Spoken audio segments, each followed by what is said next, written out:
Hay muchas historias que podemos escuchar y contar sobre personas que lo perdieron todo. Seguramente tienes algún familiar o seguramente eres tú una persona que lo tenías todo y de repente lo has perdido. Posiblemente ninguna será como la historia de Adán y Eva. Ellos lo tenían todo. Un lugar perfecto, una vida perfecta. El problema es que cometieron errores que lo llevaron a perder todo lo bueno y todo lo perfecto que tenían de parte de Dios. Como dice la misma Escritura, las cosas que se escribieron antes para nuestra enseñanza, se escribieron. Es decir, que nosotros podemos tomar lecciones importantes de los errores de Adán y Eva. Los fracasos pueden ser los mejores maestros para nuestra vida diaria. Vamos a reflexionar durante unos minutos sobre la desobediencia del hombre, sobre los fracasos de Adán y Eva, pero también hablaremos sobre la culpa, pero también sobre el amor. Génesis capítulo 3, versículos del 1 al 10, pasaje muy conocido porque habla sobre la desobediencia del hombre. Primera lección que podemos aprender de este pasaje. Ten cuidado con las influencias del diablo en tu vida. La serpiente no obligó a Eva a comer del fruto prohibido. Tal vez ni siquiera cortó la serpiente el fruto, sino que fue una influencia. La serpiente fascinó a Eva con sus palabras, con sus engaños, con su astucia. La influencia es peligrosa. Hay influencia para bien, pero hay influencia para mal. La influencia es muy dañina porque hace que cometamos cosas que no van de acuerdo a la voluntad de Dios. Hay malas influencias. Muchas veces cometemos los peores errores de nuestra vida por influencias malas. Buscando en el diccionario, influencia es poder de una persona para determinar o alterar la forma de pensar o de actuar de alguien. Es importante que reconozcamos cuáles son nuestras influencias. Hay influencias que nos alejan del camino de Dios. ¿Cuáles son esas influencias que nos están llevando por el camino del pecado? ¿Cuáles son esas influencias que están afectando nuestro matrimonio, que están afectando nuestra familia? En las generaciones anteriores, esas influencias solían venir de amigos, de compañeros de trabajo, aún de nuestra propia familia. Pero para las generaciones actuales, esas influencias vienen por medio de las redes sociales. Los llamados influencers, que son personas a quien los demás acuden buscando consejo, dirección, conocimientos, opiniones. Pueden ser youtubers, artistas, famosos. Esos son los llamados influencers. ¿Por qué? Porque influencian en la vida de los demás. Tenemos que tener claro que el único objetivo de Satanás para influenciar nuestra vida es la destrucción, el fracaso de nuestra vida. Dice la palabra que Satanás, el diablo, ha venido para robar, matar, destruir. Esta es la primera lección que aprendemos de este pasaje de Génesis capítulo 3, versos del 1 al 10. Ten cuidado con las influencias del diablo en tu vida. La segunda lección, ten cuidado con dejarte llevar por la apariencia. Génesis capítulo 3, verso 6, vamos a leerlo. Y vio la mujer que el árbol era bueno para comer, y que era agradable a los ojos, árbol codiciable para alcanzar la sabiduría, y tomó de su fruto y comió, y dio también a su marido, el cual comió así como ella. El fruto prohibido parecía ser bueno para comer, era agradable a los ojos, era codiciable para alcanzar sabiduría, pero trajo muerte a sus vidas. Hay muchas cosas que el mundo nos ofrece hoy en día, y tienen las mismas características del fruto prohibido. Se ven atractivas, son codiciables, son agradables a la vista, y es por eso que muchas personas caen en el engaño de las relaciones del adulterio, la codicia de las riquezas, la cadena de los vicios. Por fuera parece muy bien, pero por dentro, cuidado. El que practica el pecado, esclavo del pecado es. Eso es lo que dice la palabra. La palabra de Dios nos dejó claro que hay caminos que nos pueden parecer muy buenos, pero su final es el mismo que el fruto prohibido, la muerte. Puedes leer Proverbios capítulo 14, verso 12. Vamos a buscarlo, ya verás cómo recordarás este versículo. Hay camino que al hombre le parece derecho, pero su fin es camino de muerte. Muchas de las tentaciones de Satanás se ven inofensivas. Entran en nuestra vida suavemente, pero producen dolor como una serpiente. Seguramente Eva se emocionó al contemplar el fruto prohibido. Se emocionó de pensar que sería como Dios sabiendo el bien y el mal. La emoción la llevó a menospreciar la bendición de Dios en su vida. Muchas veces actuamos así. Hay muchos hermanos y nosotros mismos que estamos dispuestos a cambiar la bendición por la emoción. Esto es un error grave. La emoción es efímera, la emoción es engañosa, pero la bendición permanece. La bendición es verdadera porque viene de nuestro Dios.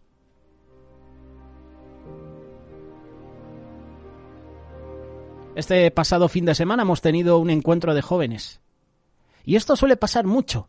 Hay muchas personas que en eventos juveniles se dejan llevar por la emoción del momento. Pero este fin de semana no nos hemos dejado llevar por la emoción del momento. La emoción de alabar y adorar al Señor. No nos hemos dejado llevar por las emociones. Hemos dado un paso de fe porque sabíamos que la bendición de Dios estaba en ese lugar. Y te estoy hablando que me atrevo a decir que hacía 36 grados más o menos. Y el calor no fue impedimento para recibir esa bendición de parte de Dios. No nos dejamos llevar por las emociones. Cuidado con las emociones. La emoción es engañosa, pero la bendición permanece. La bendición es verdadera porque viene de Dios. Segunda lección que podemos encontrar en este pasaje de Génesis. Ten cuidado con dejarte llevar por las apariencias. Y tercera lección. Ten cuidado con tratar de cubrir tu pecado y alejarte de Dios. Génesis capítulo 3, versos del 7 al 10. Entonces fueron abiertos los ojos de ambos, y conocieron que estaban desnudos. Entonces cosieron hojas de higuera y se hicieron delantales. Versículo 8. Y oyeron la voz de Jehová Dios que paseaba en el huerto, al aire del día. Y el hombre y su mujer se escondieron de la presencia de Jehová Dios entre los árboles del huerto. Mas Jehová Dios llamó al hombre y le dijo, ¿dónde estás tú? Y él respondió, oí tu voz en el huerto y tuve miedo porque estaba desnudo y me escondí. Adán y Eva tuvieron que enfrentar por primera vez algo que nunca habían experimentado en sus vidas: el pecado, la culpabilidad. Ellos enfrentaron el pecado y la culpabilidad de una manera equivocada. Intentaron cubrir su desnudez, se escondieron de Dios, trataron de alejarse de su presencia. Y posiblemente en este momento en tu vida o en mi vida estamos haciendo lo mismo con el pecado, con nuestra culpabilidad. En lugar de venir al Señor arrepentido y confesar el pecado, estamos tratando por todos los medios que tu pecado no se note. Estamos tratando de cubrirlo. Estamos tratando que nadie lo vea, que las personas no se den cuenta, y poco a poco te estás alejando del Señor. Tenemos que saber que nuestro pecado y la culpabilidad, cuando no es confesado, siempre nos llevan poco a poco a alejarnos de Dios. Es por eso que la palabra nos da la solución. Confiesa a Dios tu pecado, arrepiéntete. Proverbios capítulo 28, versículo 13. El que encubre sus pecados no prosperará, mas el que los confiese y se aparta alcanzará misericordia.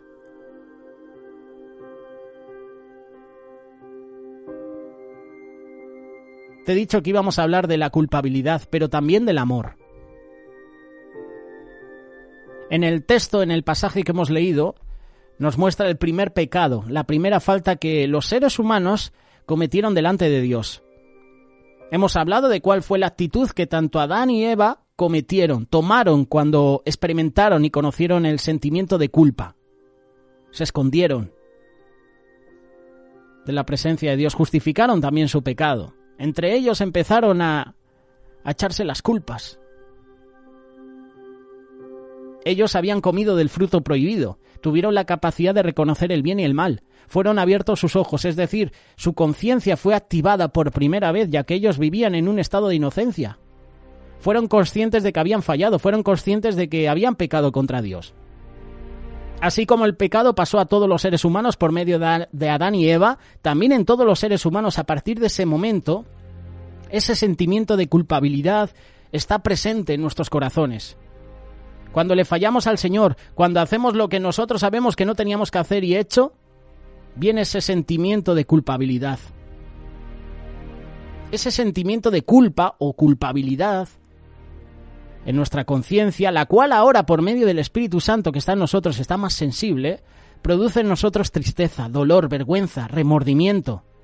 Pero la palabra de Dios nos dice que hay un remedio, hay una forma de poder liberarnos del sentimiento de culpa en nuestros corazones, y es únicamente por medio de la confesión y el arrepentimiento sincero de nuestros pecados. Salmo 32, versos 2, 3, 4 y 5. Bienaventurado el hombre a quien Jehová no culpa de iniquidad y en cuyo espíritu no hay engaño.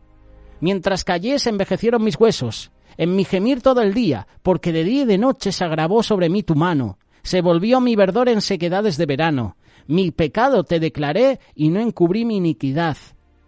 Dije, confesaré mis transgresiones a Jehová y tú perdonaste la maldad de mi pecado.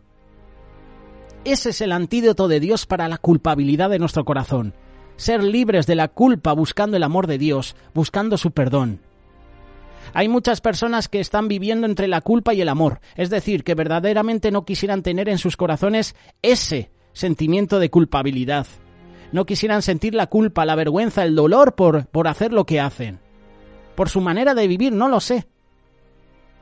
Pero tampoco quieren rendirse por completo al amor de Dios, porque no quieren dejar de hacer lo que hacen, porque hay remordimiento en sus corazones. Pero un verdadero arrepentimiento y sus acciones y sus actitudes son exactamente iguales a las que Adán y Eva tuvieron cuando pecaron y sus ojos fueron abiertos. Se dieron cuenta de que estaban desnudos. Vivir entre la culpa y el amor significa vivir tratando de cubrir nuestra culpabilidad. Recuerda, Génesis 3:7, entonces fueron abiertos los ojos de ambos y conocieron que estaban desnudos. Entonces cosieron hojas de higuera y se hicieron delantales. Adán y Eva, al sentirse culpables por lo que habían hecho, no corrieron a buscar al Señor para ser cubiertos por su gracia y su amor, sino que se hicieron delantales para cubrir su desnudez. Su primera actitud fue cubrirse ellos mismos, cubrirse por sus propios medios. ¿Y nosotros qué estamos haciendo cuando fallamos al Señor? ¿Acudimos a su presencia para que nos restaure, para que nos perdone? ¿O intentamos cubrir esa desnudez, ese pecado? Eso es exactamente lo que muchos hacemos hoy en día. Cubrimos nuestra culpabilidad, pero no con delantales como Adán y Eva, sino con nuestro servicio en la iglesia, con nuestra dadivosidad, generosidad. Lo hacemos con religiosidad, con buenas obras. Sé que estoy haciendo lo malo, pero por lo menos estoy sirviendo en la iglesia. Sé que estoy haciendo lo malo, pero también hago buenas obras. Soy generoso, aporto mi dinero a la obra de Dios. Velo por los demás, oro por ellos. Tenemos que saber que más que nuestro dinero, más que nuestro servicio, más que nuestras buenas obras, el Señor quiere que le agrademos, que le obedezcamos, que le confesemos nuestras faltas. Dios quiere que confesemos nuestros pecados y que tengamos un verdadero y sincero arrepentimiento, que nos permita tener una transformación en nuestro estilo de vida. Primera de Samuel, capítulo 15, versículo 22. Rectifico, primer libro de Samuel, capítulo 15, versículo 22. Siempre lo decimos, nos estamos acostumbrando a decir primera carta de Pedro, ¿verdad? Primera de Tesalonicenses, segunda de Tesalonicenses, primera de Timoteo, segunda de Timoteo. Al final uno se queda con eso, pero se dice así, primer libro de Samuel, por lo menos en el Antiguo Testamento. ¿Se complace Jehová tanto en los holocaustos y en las víctimas como en que se obedezca las palabras de Jehová? Ciertamente el obedecer es mejor que los sacrificios y el prestar atención que la grosura de los carneros. Hay otra manera de tratar de cubrir nuestra culpabilidad y es con la actitud de soberbia. Esa filosofía de vida de me vale, pensando que si no nos importa lo que las personas piensen, que si no nos importa lo que digan los demás, no me sentiré culpable. Pero no es así. En nuestro corazón sabemos que a Dios sí le importa nuestra vida. Jeremías capítulo 20, versículo 9. No me acordaré más de él, ni hablaré más en su nombre. No obstante, había en mi corazón como un fuego ardiente metido en mis huesos. Traté de sufrirlo y no pude. A Dios no le vale nuestra vida. ¿Cómo es eso? Sí, a Dios no, entre comillas, le vale. Para nosotros nos gusta el me vale. Pero a Dios no le vale nuestra vida. Él es nuestro Padre y nos ama. Y siempre está esperando que nosotros lo busquemos con un corazón sincero. Porque así nos perdona, nos restaura.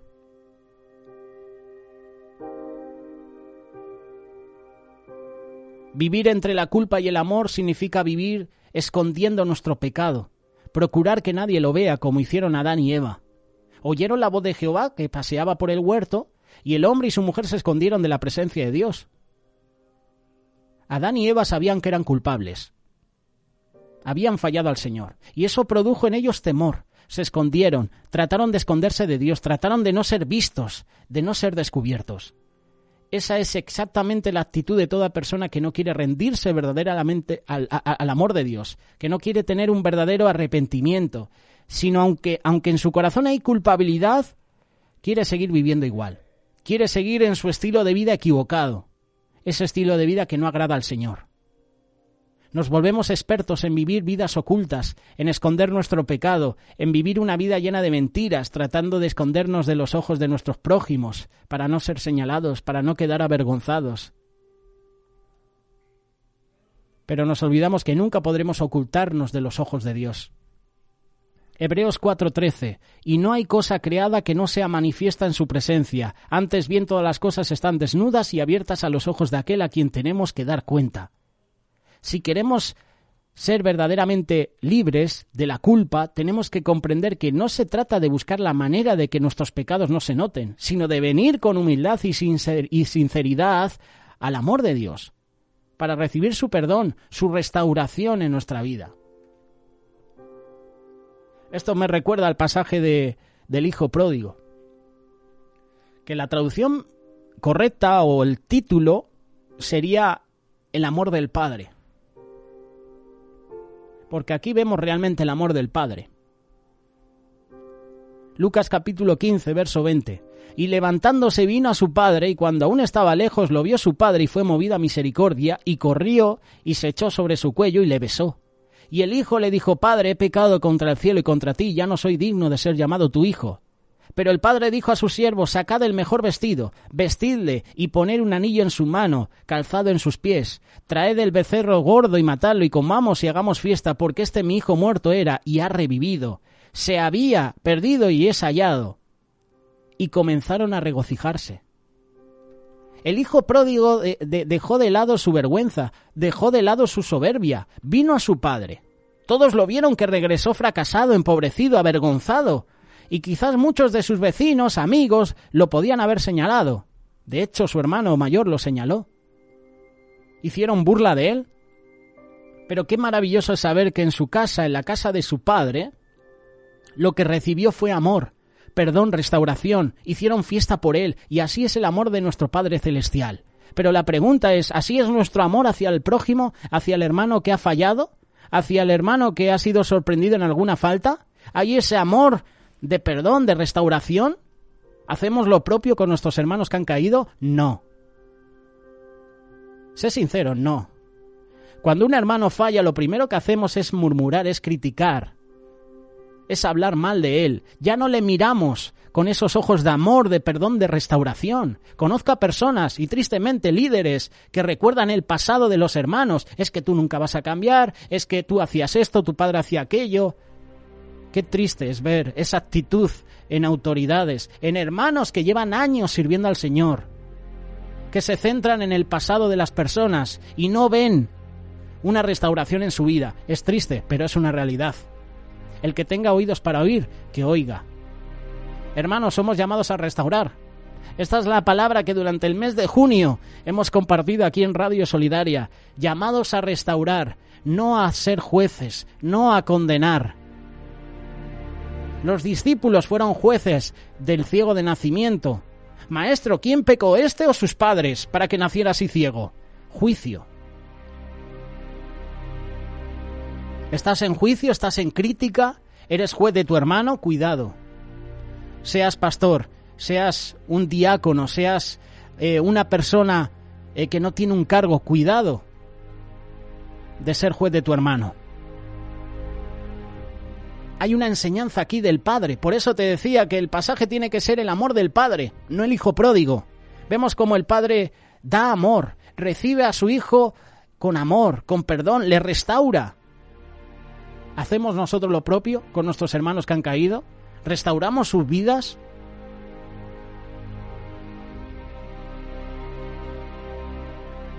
¿Quién te enseñó que estabas desnudo? Esto le preguntó Dios al hombre y a la mujer. ¿Has comido del árbol de que yo te mandé que no comieses? Y el hombre respondió, la mujer que me diste por compañera me dio del árbol y yo comí. Aquí tenemos a Adán echando la culpa a Dios, porque dice, la mujer que tú me diste, y encima echando la culpa a Eva. Entonces Dios dijo a la mujer, ¿qué es lo que has hecho? Y dijo la mujer, la serpiente me engañó y comí. La mujer no podía echar la culpa al hombre. Echó la culpa a la serpiente. Y porque la serpiente no tenía más, si no, sería un bucle infinito ahí. Adán y Eva, al sentirse acusados y culpables, no reconocieron su culpabilidad, no reconocieron su responsabilidad, no reconocieron su culpa, sino que pusieron excusas y buscaron culpables. Adán culpó a Eva y ella culpó a la serpiente. Adán también culpó a Dios. Y esa es exactamente la actitud que tomamos cuando no queremos rendirnos al amor de Dios. Ponemos excusas para justificar nuestro pecado, nuestro estilo de vida. Señalamos culpables del por qué vivimos de esa manera, pero tenemos que saber que ni las excusas ni señalar culpables podrá quitar la culpabilidad que hay en nuestro corazón.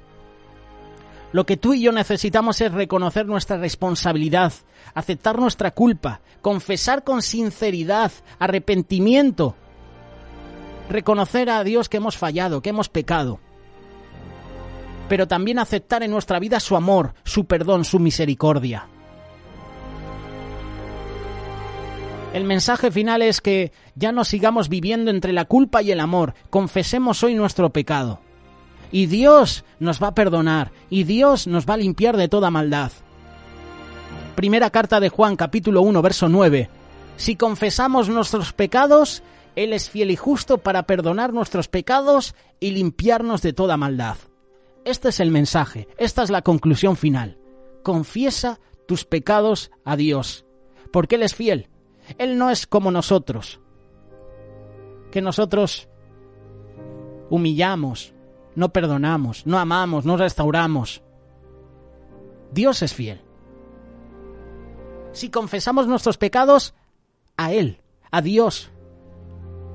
¿Por qué? Porque Él tiene la capacidad, Él es amor. Dios es amor. Y a nosotros muchas veces cuando alguien nos ha hecho daño, perdonamos, pero no olvidamos. No restauramos. Para nosotros esa persona que ya nos ha hecho mal, ya le hemos puesto la X. Ya para nosotros no vale. Confiesa tus pecados a Dios. Está bien que pilles consejo, que tengas consejo de tu autoridad, de tu pastor, de tu líder, pero recuerda que el que va a perdonar tus pecados no es la autoridad, no es el pastor. Es Dios. Él es fiel. Y dice la palabra, y justo para perdonar nuestros pecados. Y además nos limpia de toda maldad. Todo esto se produce, perdón de pecados, limpieza, cuando tú y yo confesamos nuestros pecados a Él, a Dios. Esta es la lección para nosotros, esta es la lección que podemos sacar de Adán y Eva. Fallaron y en vez de confesar su pecado se escondieron, no contaron con Dios. Cuando fallamos, cuando pecamos, ¿qué estamos haciendo? ¿Ocultar, tapar nuestro pecado o vamos delante de la presencia de Dios a confesarlo? La respuesta depende de ti.